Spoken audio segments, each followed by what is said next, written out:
അപ്പോൾ അതൊക്കെയാണ് സിറിയയിലെ അവസ്ഥ. അപ്പോൾ കൂടുതൽ ഈ പറയുന്നത് പോലെ ഇത്തവണ ഈ നവംബർ 27-നൊക്കെ ഉണ്ടായ ആക്രമണങ്ങൾ നമ്മൾ കണ്ടതാണ്. ഒരൊറ്റ ഗ്രൂപ്പ് മാത്രമല്ല, സിറിയയിൽ കഴിഞ്ഞ കുറേ വർഷങ്ങളായി പ്രവർത്തിക്കുന്ന എല്ലാ വിമത സംഘടനകളും ഒരുമിച്ച് ചേർന്ന ഒരു അറ്റാക്കാണ് പ്ലാൻ ചെയ്തത്. അതുകൊണ്ട് തന്നെ വളരെ പെട്ടെന്ന് നഗരങ്ങളെല്ലാം കീഴടക്കാൻ അവർക്ക് കഴിഞ്ഞു എന്നുള്ളതാണ്.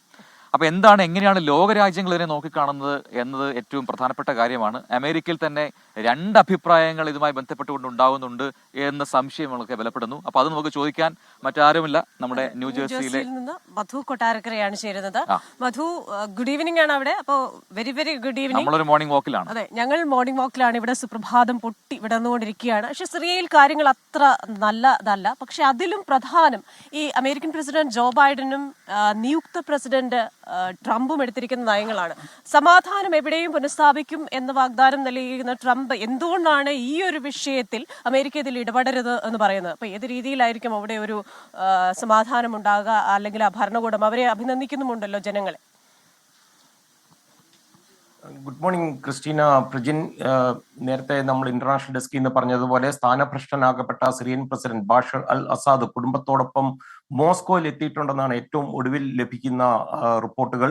മാനുഷിക പരിഗണനയുടെ അടിസ്ഥാനത്തിൽ റഷ്യ അവർക്ക് അഭയം നൽകിയിരിക്കുകയാണ്.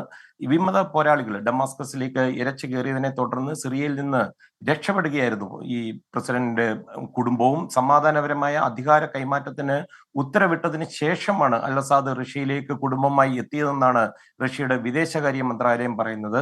അതുപോലെ ഏറ്റവും ഒടുവിൽ ലഭിക്കുന്ന റിപ്പോർട്ടുകൾ അനുസരിച്ച് ഇസ്രായേൽ കരസേന സിറിയൻ അതിർത്തിയിൽ പ്രവേശിച്ചിരിക്കുകയാണ്. ഓർക്കണം, ഏതാണ്ട് പതിറ്റാണ്ടുകൾക്ക് ശേഷം, കൃത്യമായിട്ട് പറഞ്ഞ 1973 ഒക്ടോബർ വാറിന് ശേഷമാണ് ഈ ഇസ്രായേൽ ഈ അതിർത്തിയിൽ പ്രവേശിച്ചിരിക്കുന്നത്. മൗണ്ട് ഹെർമൺ കൊടുമുടികളുടെ നിയന്ത്രണം ഇപ്പോൾ ഇസ്രായേലിന്റെ സൈന്യത്തിന്റെ ഇതിലാണ്.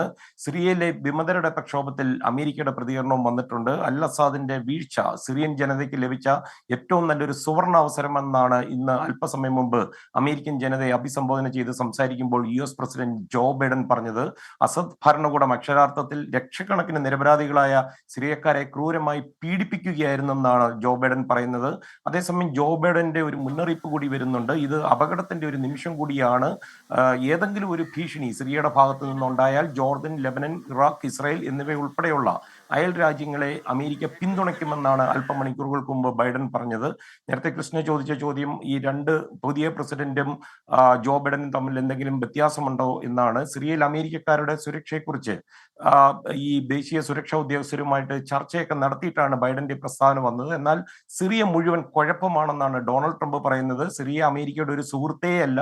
US-ന് ഇതുമായി ഒന്നും ചെയ്യാനില്ല. ഈ വിഷയത്തിൽ ഇടപെടുക ചെയ്യരുതെന്നാണ് ഡൊണാൾഡ് ട്രംപ് ജോ ബൈഡൻ ഭരണകൂടത്തോട് ആവശ്യപ്പെട്ടിരിക്കുന്നത്. കൃഷ്ണ പ്രജിൻ.